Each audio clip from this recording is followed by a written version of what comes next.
जय हिंद। मैं हूं इब्राहिम। आप देख रहे हैं सत्य शोधक नंबर वन। आज हमारे साथ मौजूद एडवोकेट मोहसिन शेख हैं, जिन्होंने 145 के अंदर में अपना नाम भरा है। नाम भरने के साथ में लगातार रैलियां कर रहे हैं और रैली करके लोगों के बीच में जा रहे हैं। वहीं आप देखेंगे कि लोग स्वागत भी उनका दिल खोल करके कर रहे हैं। अब देखना यह है कि आने वाली 20 तारीख को भी क्या उसी तरह से स्वागत जिस तरह से इनका किया जा रहा है उसी तरह से वोट भी इनके फेवर में गिरते हैं क्या, ये अब आने वाले 20 तारीख को फाइनल होगा और 23 तारीख को कंफर्म हो जाएगा कि आखिरकार जीत का झंडा जो है कौन अपने हाथ में लेता है। आइए जानते हैं एडवोकेट मोहसिन जी से कि जो आज की आपकी रैली थी, ये रैली आपने जो की तो जी लोगों का रिस्पांस आपको जिस तरह से मिला है, आपके जी साथ में बड़े से लेकर के जो उम्र दराज थे वो सब जी शामिल थे। जी जी हम दूसरी तरफ देखते हैं तो कुछ पेड़ आते हैं, पर आपकी रैली के अंदर में हमें ऐसा देखने नहीं मिला, तो ये कारनामा हुआ कैसे है? जी माशाल्लाह। आज जो हमारी रैली थी, लोग बड़े बढ़ चढ़कर सब लोगों ने हिस्सा लिया और खास करके नौजवान जो हमारे लोग हैं, हर किसी ने साथ दिया हमारा।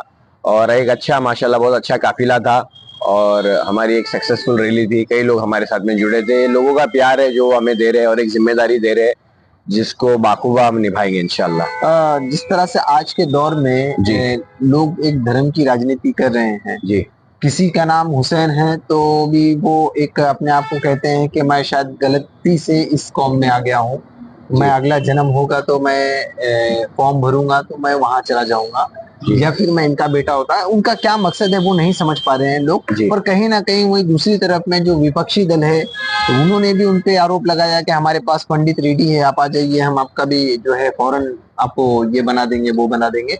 तो जिस तरह से आज के वक्त में धर्म की राजनीति हो रही है, वहीं आप सबसे हट करके राजनीति कर रहे हैं। जी तो क्या आपको नहीं लगता कि धर्म की राजनीति करके हम वोट को ज्यादा कलेक्ट कर पाएंगे, या फिर वाकई में मुद्दों के ऊपर में बात करके भी हम वोट को कलेक्ट कर सकते हैं?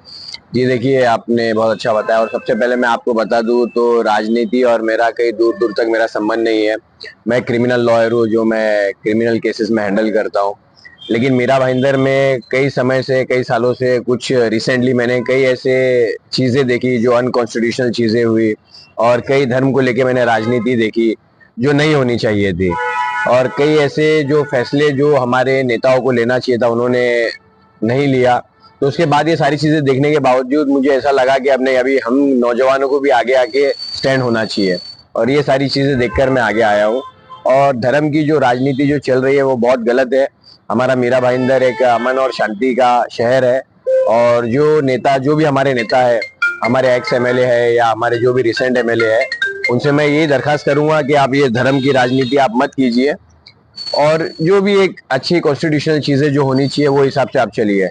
लेकिन जो धर्म की राजनीति करते हैं वो एक गलत चीज है जिसके मैं बिल्कुल विरोध हूँ और एक अच्छी चीज को लेकर हमें आगे बढ़ना है। आप एक एडवोकेट हैं, जी मैं आपसे जानना ये चाहता हूँ कि हमारे और जो हमारे चुनाव आयोग के रूल्स के अंदर में ये दिया हुआ है कि आप कभी भी धर्म जाति पे वोट नहीं मांगेंगे, बिल्कुल धर्म जाति की बातें नहीं करेंगे जब इलेक्शन का वक्त हो। तो बिल्कुल हमारे बिल्कुल चुनाव आयोग के जो कंडीशन है, टर्म्स कंडीशन में, उसमें ये सारी चीजें हैं। आज उस सारी बिल्कुल। चीजों को ताक पे रख करके उसी चीज के ऊपर में आज के वक्त में हमें देखते हैं कि इलेक्शन होता है, वोट होते हैं, तो ये कहाँ तक सही है? नहीं, ये जैसे आपने बताया हमारे संविधान में है कि धर्म को लेकर आप, जाति को लेकर ऊंच नीच आप मत कीजिए। और सबसे पहले संविधान हमें यही सिखाता है कि हिंदुस्तान में कोई धर्म बड़ा नहीं है, कोई धर्म छोटा नहीं है और ये देश धर्म से या भावनाओं से नहीं चलेगा। देश चलेगा तो संविधान से चलेगा और संविधान ने हमें बहुत हक दिए हैं। जैसे एक हक मुझे दिया है, अगर आप एक तरफ देखेंगे मीरा भाईंदर में बड़े बड़े दिग्गज नेता है जो बड़े बड़े करोड़पति है, कोई 500 करोड़ का मालिक है, कोई हजारों करोड़ का मालिक है, और एक तरफ मैं एक साधारण सा व्यक्ति हूँ जो एक क्रिमिनल लॉयर हूँ और आज मैं उनके खिलाफ इलेक्शन में, मैं 145 वोट से मैं खड़ा हूँ असेंबली इलेक्शन में। तो ये हक मुझे संविधान ने दिया है। तो संविधान से देश चलता है। जो धर्म जाति को लेके जो राजनीति कर रहे हैं ये बिल्कुल गलत है। तो इसीलिए संविधान के हिसाब से जैसा देश चलना चाहिए वही हिसाब से चलेगा। और अभी हम देखेंगे हाल फिलहाल में जो इतने मुद्दे हुए, जैसे कत्ल खाना इन लोगों ने रद्द किया, जो हमारे एक्स एमएलए थे नरेंद्र मेहता जी और हमारे करंट एमएलए जो थे गीता मैडम, उन्होंने बड़ी शान से, बड़े जोरों शोरों में मीडिया के सामने एक उभरते हुआ उन्होंने कहा कि मैंने कत्ल खाना मैंने रद्द किया हूँ या की हूँ, जो उनको नहीं बोलना चाहिए था। ये एक अनकॉन्स्टिट्यूशनल चीज है क्योंकि जैसे आपको भी पता होगा एमबीएमसी का प्रोविजन है कि हर शहर में एक कत्ल खाना होना चाहिए। जो कत्ल खाना इन लोगों ने रद्द किया, एक पर्टिकुलर कहीं ना कहीं नरेंद्र मेहता जी और गीता जैन मैडम जैन कम्युनिटी से कहीं ना कहीं बिलोंग करते हैं, और एक पर्टिकुलर जैन कम्युनिटी को खुश करने के लिए उन्होंने ये चीज किया कि मैंने एमबीएमसी से मैंने जो कत्ल खाना जो पास होने वाला था उसको हमने रद्द किया, जो बिल्कुल गलत हुआ और ये अनकॉन्स्टिट्यूशनल चीज है। क्योंकि अगर मीरा भाईंदर की पॉपुलेशन हम देखेंगे तो 70% लोग ऐसे हैं जो नॉन वेजिटेरियन है, जो नॉनवेज खाते हैं। इसमें सिर्फ हमारे मुस्लिम समाज के लोग नहीं, हमारे हिंदू भाई भी है, हमारे महाराष्ट्रन भाई है, हमारे क्रिश्चियन भाई है, और भी बहुत जाति के लोग हैं जो नॉनवेज खाते हैं। लेकिन इन लोगों ने एक पर्टिकुलर कम्युनिटी को लेके जैन समाज को खुश करने के लिए कहीं ना कहीं इन्होंने ऐसा किया कि मैं कत्ल खाना रद्द करती हूँ या रद्द करता हूँ, जिसके खिलाफ हमारी लीगल लड़ाई चालू है, और इंशाल्लाह आने वाले कुछ वक्त में हम कत्ल खाना वहां पे खुलवा के रहेंगे। जैसे कि आपने कहा कि कत्ल खाना खुलवा करके रहेंगे, कि आपका फैमिली बैकग्राउंड पॉलिटिशियन या पॉलिटिक्स से दूर दूर तक नहीं है। बिल्कुल नहीं है। एक बैग आप इसमें खुदे हो जी, और लोगों के जो अपोजिशन है उनके दिल में आप एक मोहसिन शेख नाम का एक दहशत उनके दिल में पैदा हो गई है कि ये वो इंसान है जो ये नहीं कह रहा है कि मैं मुसलमान हूं तो मुझे वोट दीजिए, या आप जो मुसलमान लोग हैं वो मुझ पे ज्यादा ध्यान दीजिए। ये सिर्फ और सिर्फ एकता की बात कर रहे हैं। ये कह रहे हैं कि हमारे देश के अंदर में चलेगा, देश तो संविधान से चलेगा। आप जैसे कह रहे हैं, आप कह रहे हैं हर कोई जो है उसका हर एक का रुतबा जो संविधान में दिया है वो इक्वल है, बिल्कुल इक्वलिटी की बात करते हैं। तो कहीं ना कहीं आप जो एक एडवोकेट है तो आपको पता है कि हमें हर एक को लेकर के चलना है, तभी हम आगे चल सकते हैं। तो जिस तरह से आज की जो राजनीति हो रही है, लोगों के दिलों में ये डाल दिया जा रहा है कि आज आपको पर्टिकुलर किसी वन साइड में होना पड़ेगा तब आप सेफ हैं। तो क्या लगता है कि कोर्ट के अंदर में जो होता है वो लोग जो है वो सेफ अपने आप को महसूस करते हैं, या फिर जो जिस पार्टी में रहते हैं वो ज्यादातर महसूस करते हैं? कोर्ट सेफ करता है या पार्टी सेफ करती है? देखिए, कानून, संविधान और कोर्ट ही सब लोगों को सेफ करेगा। और ये जो राजनीति, जो धर्म को लेके जो राजकारण चल रहा है, सबसे पहले तो हमें एक समाजकरण करना है। और दूसरी चीज जो बोल रहे हैं कि हम एक साइड रहेंगे तो सेफ रहेंगे, एक साइड नहीं, हम एक साथ रहेंगे तो हम सेफ रहेंगे।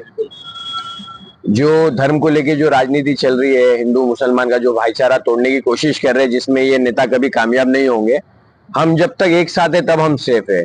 जो डिवाइड एंड रूल की पॉलिसी जो अंग्रेजों ने हिंदुस्तान में की थी, वही हमारे आज के नेता वही पॉलिसी कर रहे हैं, डिवाइड एंड रूल कर रहे हैं।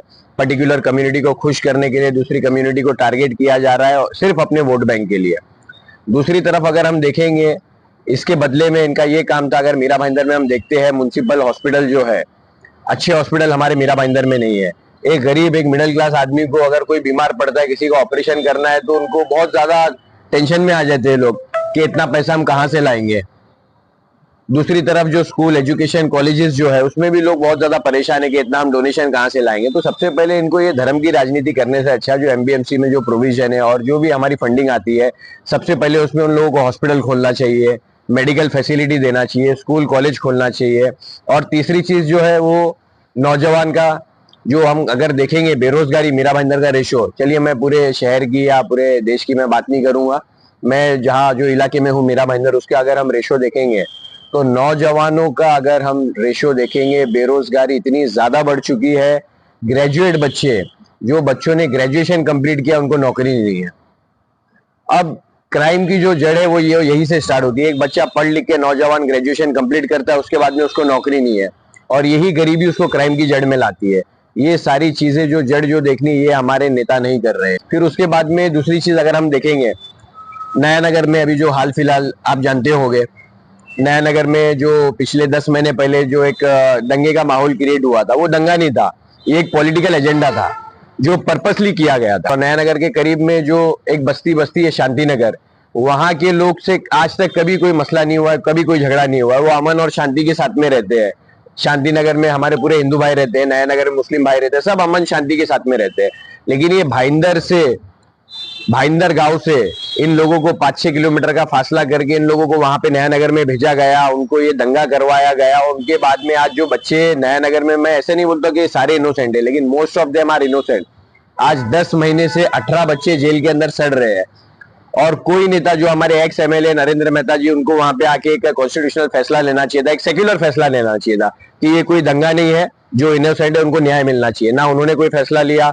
उसके बाद में जो करंट हमारी एमएलए थी गीता जी मैडम, उन्होंने भी कोई कॉन्स्टिट्यूशनल फैसला वहां पे, सेक्युलर फैसला नहीं लिया।